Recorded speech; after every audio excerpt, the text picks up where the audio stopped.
नमस्कार, आप सभी का बहुत बहुत स्वागत है। आप देख रहे हैं विपक्ष ऑलवेज बेदम। मैं हूं परवीन शेख। बदले बदले से सरकार नजर आते हैं, आम जो थे कभी अब खास नजर आते हैं। देख उनकी सादगी पर मिट गए थे, अब पैतरे बदलते सरकार नजर आते हैं। ये लाइनें विपक्षी नेताओं पर फिट बैठ रही हैं। दरअसल ऑपरेशन सिंदूर के बाद पूरा विपक्ष सर के बल उल्टा खड़ा हो गया है। मुख्य विपक्षी दल कांग्रेस तो सरकार के साथ भी है और सरकार पर सवाल भी उठा रही है। वहीं सपा मुखिया अखिलेश यादव और टीएमसी चीफ ममता बनर्जी बीच का रास्ता अपनाते नजर आ रहे हैं। तो वहीं एआईएमआईएम चीफ असदुद्दीन ओवैसी तो सीधे सीधे पाकिस्तान मुर्दाबाद लिखकर अपने गुस्से का इजहार कर रहे हैं और भारतीय सेना के शौर्य की तारीफ कर रहे हैं। तो कैसे पूरा विपक्ष सेफ गेम खेल रहा है, क्यों ओवैसी ने पकड़ ली अलग रहा, इसी पर चर्चा के लिए स्टूडियो मौजूद है कैपिटल टीवी के editor in chief doctor Manish Kumar और एग्जीक्यूटिव एडिटर राजीव कुमार। आप दोनों का बहुत बहुत स्वागत है। धन्यवाद। हम आपके साथ भी हैं और आप पर सवाल भी है। क्या है ये विपक्ष का सेफ गेम? देखिए, ये किसी के साथ नहीं है, ये कंफ्यूज्ड आदमी है और इनका पब्लिक पोस्चरिंग, जो बॉडी लैंग्वेज है, वो तो किसी पॉलिटिकल लीडर का होना ही नहीं चाहिए। Rahul Gandhi has become such a kind of leader जो टेक्स्ट बुक में बच्चों को पढ़ाया जाए कि ऐसा मत बनना। राजनीति में अगर जाओ तो ये सारे काम डूज एंड डोंट्स होते हैं ना, ये नहीं करना है। तो राहुल गांधी वही काम कर रहे हैं जो नहीं करना होता है। बीच में आया था खबर एक कि किसी के घर वो कंडोलेंस देने के लिए गए थे मौत के ऊपर और वहां खे हंस रहे थे। और आज हिंदुस्तान इस मकाम पे पहुंचा है, इतना बड़ा ऑपरेशन करके पूरी दुनिया तारीफ कर रही है। आपने सीडब्ल्यूसी की मीटिंग बुलाई और बाहर ऐसे आकर के मीडिया के सामने खड़े हो जैसे लग रहा है कि किसी की मैयत में आए हो। वो भी नहीं, खड़गे साहब जो कल तक सारा कांग्रेस ऐसे लग रहा है कि उदासीन। कल तक ये कांग्रेस और उसके चट्टे बट्टे क्या सवाल कर रहे थे, मोदी तो कुछ बड़े चालाक है, कुछ एक्शन लेंगे नहीं और बड़ी चालाकी से जो है सारा चीज जो है आर्मी के सिर पे डाल दिया। यही कह रहे थे ये लोग। खड़गे साहब का खुद इतना बड़ा स्टेटमेंट आया। अरे सारे लोग यही कहते भाई कि आर्मी वाले तो ऑर्डर का आदेश का पालन करेंगे ना, ऑर्डर तो प्रधानमंत्री देगा और प्रधानमंत्री ने कह दिया कि भाई तुम तय करो, तुम तारीख तय करो, तरीका तय करो, टारगेट तय करो, तुम ही करो सब कुछ। तो मोदी ने पल्ला झाड़ लिया, मोदी कुछ नहीं करेंगे। यही एक नैरेटिव गायब, मिस्टर गायब याद आया, सर पैर हाथ। तो जब आप इतना ज्यादा गिर गए तो फिर किस मुंह से तुम आए हो ये कहने के लिए कि भाई समर्थन कर रहे हैं? सेना का समर्थन है। आपने सिर्फ सेना के साथ तो बांग्लादेश को अलग किया पाकिस्तान से, तो इंदिरा गांधी का नाम मत लेना कभी। जब इंदिरा गांधी कोई काम करती है तो उसके लिए तो हम इंदिरा जी ने ये कर दिया और मोदी ने कर दिया, तो आप करें भाई हम सेना के साथ हैं, है ना। किस सेना के साथ? जिसमें आप ऐसे ऐसे लोगों को अपनी पार्टी में रखे हुए हो जो ये कहता है कि कश्मीर में सेना जो है बलात्कार करती है। कन्हैया कुमार का बयान है, उसके लिए उसने माफी नहीं मांगी। ये मेवानी सेना के खिलाफ बात करता है। ये छोड़ दीजिए, आपके बहुत ही करीबी दिल्ली के नेता शीला दीक्षित के बेटे, उन्होंने जनरल दीपक रावत के लिए क्या कहा था? सड़क छाप गुंडा। तो ये जो गिरगिट की तरह कांग्रेस पार्टी रंग बदलती है, पब्लिक को आपने बेवकूफ समझ रखा है क्या? पब्लिक को आपने बेवकूफ समझ रखा है। 1 घंटा के बाद आते हो सीडब्ल्यूसी मीटिंग करके, आप ये कहते हो और सवेरे सवेरे राशिद अल्वी को जो है आगे बढ़ा देते हो। तो ये डबल स्पीक जो है कांग्रेस पार्टी का, जो मैंने कहा कि कांग्रेस पार्टी अपनी बर्बादी की तरफ चल नहीं रही, दौड़ रही है। बिल्कुल, कांग्रेस चल नहीं रही है, दौड़ रही है, यानी कांग्रेस की रंगत तोड़ी हुई है। लेकिन विपक्षी नेता जो कहते हैं समर्थन है, लेकिन दूसरी तरफ कुछ और ही है, क्योंकि ये चल क्या रहा है आखिर? स्टैंड साफ क्यों नहीं है इन लोगों का? स्टैंड साफ है, पूरी तरह से साफ है, ये दिख नहीं रहा है। इनका स्टैंड साफ ही है। जैसे कि कांग्रेस की CWC की बैठक बुलाई गई, किस आधार पर बुलाई गई, क्यों ये लोग इकट्ठा हुए? क्या ये इसलिए इकट्ठा हुए कि देखियो आज PM मोदी ने अटैक करवा दिया है, सारे खबरें तो आ रही है, समाचार आ रहे हैं, और आर्मी ने प्रेस कॉन्फ्रेंस करके बता दिया इन इन ठिकानों पर हमने अटैक किया है, कैसे किया है ये सारी जानकारी दे दी। उसके बाद आप ये बैठक बुला रहे हो क्या ये सोचने के लिए कि आगे क्या होगा, और आगे ऐसा होगा तो हम देश के साथ, सरकार के साथ, सेना के साथ कैसे रहेंगे? वो स्ट्रेटजी बनाने के लिए बुलाया गया था, या इस स्ट्रेटजी को बनाने के लिए बुलाया गया था कि देखो ये बहुत बड़ा काम हो गया, अब PM मोदी ने जैसा किया है, एक सर्जिकल स्ट्राइक से तो एक पूरा चुनाव बदल गया, तो ये तो उससे 10 गुना ज्यादा बड़ा है। और ये पाकिस्तान में सिर्फ POK की बात नहीं है, पंजाब तक घुसे हैं, पूरी दुनिया को साथ लेकर चल रहे हैं। और आगे ये आतंकवाद के खिलाफ कार्रवाई में अमेरिका जिस तरह साथ दे रहा है, हो सकता है कि सालों तक ये पाकिस्तान के अलग अलग आतंकी संगठनों को टारगेट करते रहे। तो ऐसे में तो आगे 20 साल के लिए हम गए, ये केंद्र में तो कुछ हो ही नहीं सकता, ये 2029 भूल ही जाओ। और आगे बिहार का चुनाव आने वाला है, बड़ा मेहनत किए राहुल गांधी, 3-3 बार बिहार दौरा कर रहे हैं। उसके बाद ये मल्लिकार्जुन खड़गे को भी भेज दिया, बुजुर्ग आदमी गए वहां से रैली में ही बेहोश होकर चले आए। ये राहुल गांधी को कम से कम इनके ऊपर तो दया करनी चाहिए कि आसपास के क्षेत्रों में, दिल्ली में चुनाव हो तो बहुत अच्छी बात है, वहां भेज दिए एक आध प्रोग्राम करने के लिए, बिहार भेज देते हैं।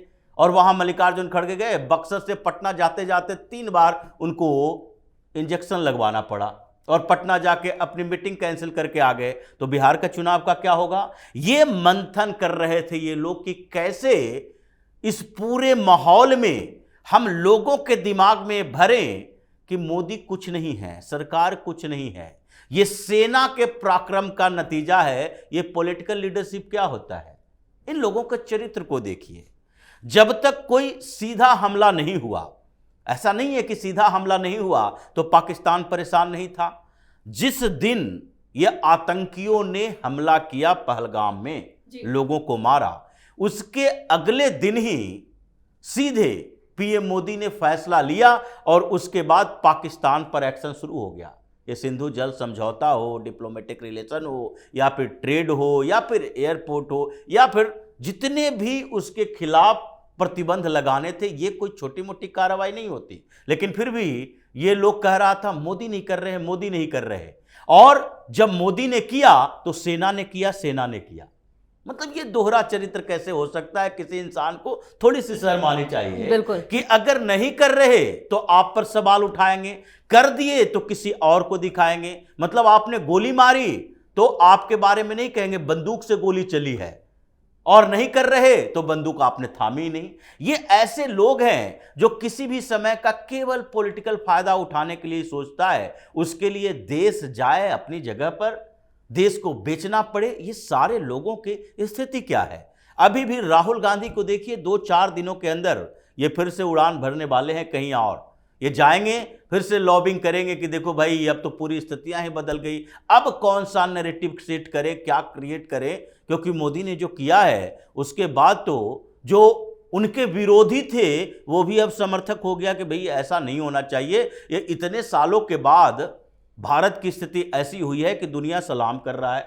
भारत ऐसा बना है कि आज जो पहले दूसरे के लिए कहते थे कि अमेरिका अमेरिका अमेरिका अमेरिका पर हमला हुआ, अफगानिस्तान तबाह कर दिया, वहां चुन चुन के घुस घुस कर मार रहा है, पाकिस्तान के अंदर भी घुस कर मार रहा है, जहां आतंकी ठिकाने होंगे ओसामा बिन लादेन को मार दिया। ये तो मोदी भी उससे बड़ा काम कर रहा है। तो ऐसी स्थितियां पैदा हुई है कि ये सब बेचैन है, इसलिए परेशानियां और बढ़ेगी। कुछ दिन के अंदर इनके रंगत और बदलेंगे। जो एक दिन में पहले पहलगाम अटैक के बाद 2-3 दिन के अंदर ही इन लोगों ने अलग अलग सवाल करने शुरू कर दिए थे, और एक दिन पहले ही खड़गे ने चिट्ठी लिखी, उसके बाद कहा कि मोदी जिम्मेदार है इस पूरे, ये जो अटैक हुआ है उसका सिक्योरिटी अलर्ट जारी हो गया था, मोदी जी को मालूम था, इन्होंने कुछ किया नहीं इसलिए अटैक हो गया। अब एक दिन के बाद फिर 2-3 दिन के बाद ये वही रंग बदलेगा, और अब ऐसी स्थिति है कि रैलियों में अगर इन्होंने कुछ बोल दिया ऐसी बातें, तो हो सकता है इन्हीं के कार्यकर्ताओं की तरफ से जूते चप्पल चलना शुरू हो जाएगा। बिल्कुल, तो कांग्रेस पूरी तरह से बैकफुट पर है, लेकिन ममता बनर्जी और अखिलेश यादव जो हैं वो पूरी तरह से सेफ गेम खेलते हैं, मतलब एक बीच का रास्ता अपनाया है, ना इधर ना उधर, सिर्फ सेना के साथ। नहीं, बीच का रास्ता नहीं है। They are solidly behind Pakistan. ये पाकिस्तान के पक्षधर है। ये थोड़ी कोई हिंदुस्तान में इनको मुस्लिम वोट चाहिए, उसके लिए कुछ भी करेंगे। और टोन तो सवेरे से ही सेट कर दिया था। आप देखिए, प्रधानमंत्री मोदी ने मीटिंग किया, उसका जो वीडियो आया, कितना रिलैक्स होकर के बैठे हुए हैं, ऑपरेशन सिंदूर है ना। अब ये लोग जब आए बड़े टेंस थे। क्यों टेंस थे, उसका मेन कारण मैं बताता हूं। जब ये खबर आ गई सवेरे सवेरे कि भाई सब कुछ हो गया कल, तो हुआ ये कि 4-5 बैट्समैन को मैदान में उतारा गया। ये कांग्रेसी चट्टे बट्टे दलाल पत्रकार है, तो टीवी वगैरह में जाकर के देखिए, युद्ध तो सोल्यूशन नहीं है। अच्छा, युद्ध सोल्यूशन नहीं है, तुम सोल्यूशन बताओ। युद्ध सोल्यूशन नहीं है तो तुम सोल्यूशन बताओ। तुम्हारे सोल्यूशन से तो हिंदू मरता रहेगा, कटता रहेगा। दिल्ली में ब्लास्ट होगा, अहमदाबाद में होगा, मुंबई में होगा, कराची में होगा, हर जगह, पूरे देश भर में हर जगह जो है ब्लास्ट करवाते रहो। जूते खाने की लत पड़ गई तुम्हारी, कभी जवाब दोगे तब तो। और ये लातों के भूत हैं, बातों से नहीं। इनको यही ट्रीटमेंट ही चाहिए। पाकिस्तान जब भी इस तरह का दुस्साहस करे, उसको जूते मारोगे तब वो ठीक रहेंगे। अब आपने सोचा कि जैसे पिछली बार सर्जिकल स्ट्राइक हुआ तो सबूत मांग रहा था सब। ये वही लोग हैं ना, ममता बनर्जी, अखिलेश यादव, तेजस्वी यादव। अब तो उस पार्टी में पाकिस्तानी पार्टी हो गई है, वो शिवसेना उद्धव ठाकरे वाली, वो भी सब सबूत है। तो ये जो कांग्रेस पार्टी शुरू करती है, बाकी सारे लोग पीछे पीछे पीछे पीछे। कांग्रेस पार्टी का पूरा इकोसिस्टम है ना, रवीश कुमार, ये वो। बताइए, उस बेशरम आदमी को कम से कम अपना वीडियो डिलीट कर लेना चाहिए। कम से कम अपना वीडियो डिलीट कर लेना चाहिए। 2-3 वीडियो उसने बना दिया, पानी नहीं रोका जा सकता, ये नहीं हो सकता, वो रुक गया पानी। भाई, जो तुम्हारी औकात के बाहर की चीजें, उस सब्जेक्ट को क्यों टच करते हो? रिवर के एक्सपर्ट हो गए, डैम के एक्सपर्ट हो गए तुम। ये सब बीए पास लोगों के साथ यही दिक्कत है कि ये कांग्रेसी इकोसिस्टम में घुसने के बाद ये परम ज्ञाता हो जाते हैं। दिक्कत सबसे बड़ी यही है। अब इन लोगों ने क्या किया, सवेरे से चालू हो गए कि नो टारगेट हुआ है, ये हुआ है वो। और मैं देखा, मैं आश्चर्यचकित हो गया। पाकिस्तान से प्रोपेगेंडा चल रहा है कि 5-5 राफेल को गिरा दिया, और ये हिंदुस्तान के अपोजिशन पार्टी के लोग उसको रिट्वीट कर रहे हैं। ये देश इन्हीं गद्दारों की वजह से गुलाम हुआ है। इस तरह के नस्ल के लोग जो गुलाम पसंद हैं, उनको, उन्हीं की वजह से हिंदुस्तान में इतना दिन तक ये सब चला है। इस तरह के जंतु जो है हिंदुस्तान में हमेशा पाए जाते हैं। तो इन लोगों ने शुरू कर दिया, भाई राफेल आ गया, सब कुछ हो गया। फिर ये लोग फिर वही कि भाई कितने मारे गए, सारे आतंकी मर गए क्या? फिर से अब कितनी संख्या, हाँ, संख्या कितनी है ये बताओ। ये सबूत मांगना चालू कर दिया फिर से ये लोग। लेकिन इन लोगों को ये इल्म नहीं था। ये जो चेहरा सूखा हुआ था ना राहुल गांधी का, इन लोगों को ये इल्म नहीं था कि इस बार जो है प्रेस कॉन्फ्रेंस जो होगा, उसमें जो जहां जहां ठोका गया है ना, मस्जिदों को, मरकजों को, मदरसों को, उसकी तस्वीर लाइव, ये इनके दिमाग में नहीं था। फिर वो वही कह देते, अरे वो पत्ते टूटे 3-4, मिसाइल अटैक खाक होगा, वो 3-4 पत्ते तोड़ के चले आए और ये खामखा। ये कहानी है। लोग कह रहे कि भाई ये इधर उधर कर रहे, आउट राइटली पाकिस्तान के साथ खड़े होकर के पाकिस्तान को कवर फायर दे रहे हैं। ऐसे नहीं वहां के असेंबली में लोग कहते हैं कि भाई मोदी तो अकेला है, ये कांग्रेस वाले हमारे साथ हैं। ऐसे नहीं मणिशंकर अय्यर जाकर के बोल रहा है कि भाई हमको मदद करो, मोदी को हटाना, आप लोग मदद ही नहीं करते। तो ये इस तरह की मानसिकता और ये बीमारी जो है, ये तमाम सेकुलर पार्टियां इनको लगी हुई हैं कि ये वोट के चक्कर में पाकिस्तान के साथ खड़े हो जाएंगे, लेकिन मोदी के साथ खड़े नहीं होंगे। बिल्कुल। और जो ओवैसी साहब का जो स्टेटमेंट आया है पाकिस्तान मुर्दाबाद, और वो अलग ही अपनी एक अलग राह पर चल रहे हैं विपक्ष से, तो वो क्या है? देखिए, जिसके दिल में जितना बड़ा चोर होता है वो उतना ही ज़्यादा चीख चीख कर बोलता है जी। ये तो सारे लोग जो हैं, जो पार्टियों की बात हो रही है, अखिलेश यादव, ममता बनर्जी या फिर ये कांग्रेस पार्टी, इन लोगों के नेता तो पॉलिटिकली यानी मुस्लिम वोटों के लिए पाकिस्तान का गुण गाता है, और ओवैसी जैसे लोग तो पाकिस्तान के ही खाते गाते पीते हैं। अब उसकी मजबूरी है। ऐसे समय में अगर वो इन लोगों की तरह बोलेगा तो बदनामी भी ज़्यादा होगी, इसलिए ऐसे समय का इस्तेमाल करता है पाकिस्तान मुर्दाबाद के जैसे फारूक अब्दुल्ला इतने समय से बोल रहे थे नहीं नहीं पाकिस्तान को तो निस्तानाबूद कर देना चाहिए, वहां जाकर बैठ जाना चाहिए। जैसे ही सिंधु जल समझौता सस्पेंड हुआ, पानी रोके जाने लगा, उसके बाद कहते नहीं नहीं हम लोग ऐसा नहीं कर सकते, हम किलर नहीं हैं, हत्यारे नहीं हैं, वहां पानी रोक देंगे तो वहां लोग मरने लगेंगे, इसलिए ऐसा नहीं करना चाहिए। तो ये ओवैसी जैसे लोग वैसे ही मानसिकता के हैं, ये पाकिस्तान मुर्दाबाद कहेंगे अंदर से, और अंदर से बोलेंगे हिंदुस्तान मुर्दाबाद।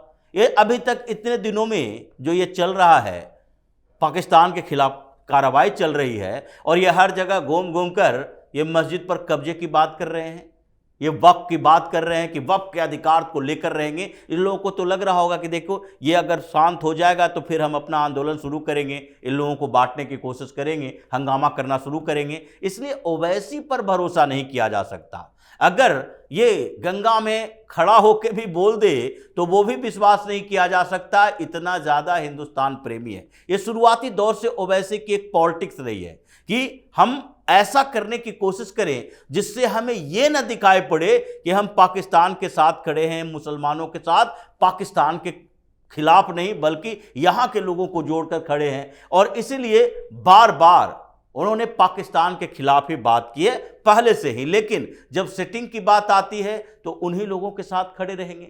यहां पर वो चूंकि मुस्लिम परस्त राजनीति करते हैं, उसके लिए तो समस्या ये भी है कि बार बार कहा जाता है कि और जिन्ना पैदा हो रहा है, और जिन्ना पैदा हो रहा है, क्योंकि उसकी पार्टी ही ऐसी है, उसकी पार्टी मुसलमानों की पार्टी है। तो ऐसे में जिसके ऊपर इतना ठप्पा लगा हुआ है वो तो चीख चीख कर बोलेगा, लेकिन कुछ दिन के अंदर देखिए ये मुस्लिम अधिकारों की बात करना शुरू कर देगा कि हिंदुस्तान में मुसलमानों को दबाया जा रहा है, हिंदुस्तान में मुसलमानों के खिलाफ एक आंदोलन चलाया जा रहा है, भारतीय जनता पार्टी दबा रही है। ये कुछ दिन के अंदर ही बोलना शुरू कर देगा। इसलिए विपक्ष में बैठी हुई जितनी पार्टियां हैं उसमें से इन लोगों से ज़्यादा खतरनाक ओवैसी जैसे लोग हैं, उसके बाद एसडीपीआई जैसे है, मुस्लिम लीग वाला केरल वाला है, ये ज़्यादा खतरनाक है क्योंकि ये भेड़ के खाल में भेड़िया बैठा हुआ है। चलिए, इस तमाम जानकारी के लिए और सटीक विश्लेषण के लिए आप दोनों का बहुत बहुत धन्यवाद। धन्यवाद। पहलगाम में हुए हमले के बाद भारतीय सेना ने पाकिस्तान और पीओके में बड़ी कार्रवाई को अंजाम दिया। आर्म्स फोर्सेज ने ऑपरेशन सिंदूर के जरिए पीड़ित परिवारों के जख्मों पर मरहम लगाया। वहीं पाकिस्तान अपनी बर्बादी पर आंसू बहा रहा है, वहीं विपक्ष भी एकजुटता का राग अलाप रहा है। वो सेना की तारीफ तो कर रहा है, लेकिन मोदी के नेतृत्व पर एक शब्द उसके मुंह से नहीं निकल रहा है। यानी मोदी ने एक बार भी यहाँ पर विपक्ष को कहें कि पूरी तरह से बेदम किया, लेकिन मोदी के नेतृत्व में एक शब्द ना कहने से विपक्ष एक बार फिर पूरी तरह से एक्सपोज हो गया। यानी विपक्ष ऑलवेज बेदम है। इस खास शो में इतना ही। वीडियो कैसा लगा कमेंट करके अपनी राय जरूर दें। वीडियो को लाइक करें, शेयर करें और कैपिटल टीवी को सब्सक्राइब जरूर करें। धन्यवाद।